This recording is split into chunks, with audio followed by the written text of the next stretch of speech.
আপনারা তো সকলেই জানেন যে আমি একটা আসলে রাজনীতি করি, রাজনৈতিক সংগঠন করি। আমাদের আসলে রাজনীতি যারা করি, তারা রাজনীতির সংগঠন যারা করি, তারা সংগঠনের কাজ নিয়ে সবসময় আসলে ব্যস্ত থাকি। আসলে সামাজিক যে কিছু দায়বদ্ধতা আছে, রাজনীতি আজ কিন্তু সমাজের সবকিছু নিয়েই করা। তো সেই জায়গায় সেই দায়বদ্ধতা থেকে আগামীর ভবিষ্যৎ প্রজন্মকে বিএনপি কিভাবে এই জাতির সামনে প্রেজেন্ট করতে চায়, বিএনপি কি কি কাজে এই জাতিকে অংশগ্রহণ হিসেবে দেখতে চায়, আমাদের নেতা জনাব তারেক রহমান এই জাতিকে ভবিষ্যৎ নিয়ে কি পরিকল্পনা করছে, তিনি তার নেতাকর্মীকে কি শিক্ষা দিয়েছেন, আগামী দিনে কাদের নিয়ে তিনি নেতৃত্ব দিবেন, তারই ধারাবাহিকতা থেকে আমরা আমাদের এই উদ্যোগ যে আগামী দিনে যারা আমাদের আপনারা ইতিমধ্যে কিন্তু অবগত হয়েছেন, এখানে কিন্তু কোনো ভোটার নেই। যারা আমাদের ইন্টারমিডিয়েট বা এসএসসি পাস করেছেন তাদের দিয়েই কিন্তু আমাদের আজকে এই অনুষ্ঠানটি। যারা আগামী দিনের ভবিষ্যৎ, হ্যাঁ, আমরা কি বলতেছি, সবার আগে বাংলাদেশ প্রেজেন্ট করতে গেলে আমার যে ভবিষ্যৎ প্রজন্ম আছে তাদের নিয়ে আমাদের এগিয়ে যেতে হবে, তাদেরকে পথ দেখাতে হবে কিভাবে কি করলে আমাদের দেশ এবং এই জাতি উন্নতির শিখরে যাবে, এবং এই আমাদের যে দেশ নিয়ে যে ভাবনা, সেটার একটি পরিকল্পনা, এবং সেই দেশ ভাবনা থেকেই আমাদের আগামী দিনের ভবিষ্যতে কে কি করবে, কোনটা করলে তার জন্য ভালো হবে, এবং সে কোন জিনিসটাকে ভালোবাসবে, তার পেশা কোনটাকে সে পেশা হিসেবে নিবে, সে কি রাজনীতিকে তার পেশা নিবে, তার কর্মক্ষেত্রটা কি হবে, সে ইঞ্জিনিয়ার হবে, ডাক্তার হবে, শিক্ষক হবে। দেখেন আমাদের এই এই পেশাতে কিন্তু শিক্ষকদের একটি বিশাল ঘাটতি আছে। কোনো ভালো ছাত্র কিন্তু আপনার হাই স্কুল বলেন, প্রাইমারি স্কুল বলেন, সেই শিক্ষকতাতে আসে না।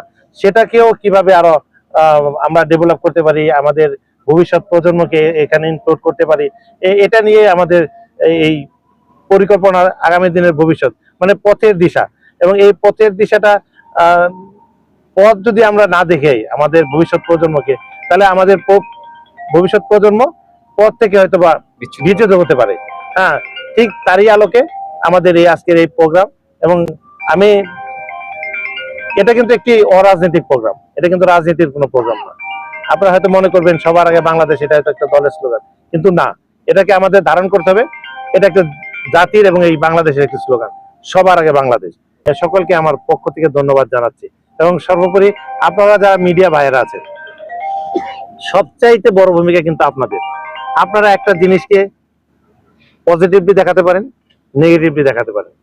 আমরা চাবো আপনাদের সহযোগিতা থাকলে এই জাতি অনেক ভালো কিছু করবে। অনেক বিপদগ্রস্ত, দুর্নীতিগ্রস্ত যারা আছেন, তারাও আপনাদের কাছে কিন্তু মাধ্যমে সতর্ক হয়ে যাবে। আগামী দেশটাও কিন্তু সুন্দর হবে। শিক্ষার্থীদেরকে নেওয়া হয়েছে, আমরা দেখেছি জেএনজি রাজনীতিবিদ, সুতরাং রাজনীতির বাইরে রাষ্ট্র পরিচালনার কোনো সুযোগ নেই। তো শিক্ষার্থীদের মধ্যে কোয়ালিটি চেঞ্জ আনাটাই হচ্ছে মুখ্য উদ্দেশ্য। আর এটা একটা টিম ওয়ার্ক, এটা যেরকম হাবিব হাসপাতাল আছে, এটা সিডাও আছে, এবং এখানে ফুল টিম কাজ করেছে। ধন্যবাদটা সবাই প্রাপ্য। মূলত আমাদের এলাকার শিক্ষার্থীদের ভিতরে ইতিবাচক পরিবর্তন আনা এবং সক্ষমতা বিল্ড আপের জন্যই আমাদের এই উদ্যোগটা ছিল।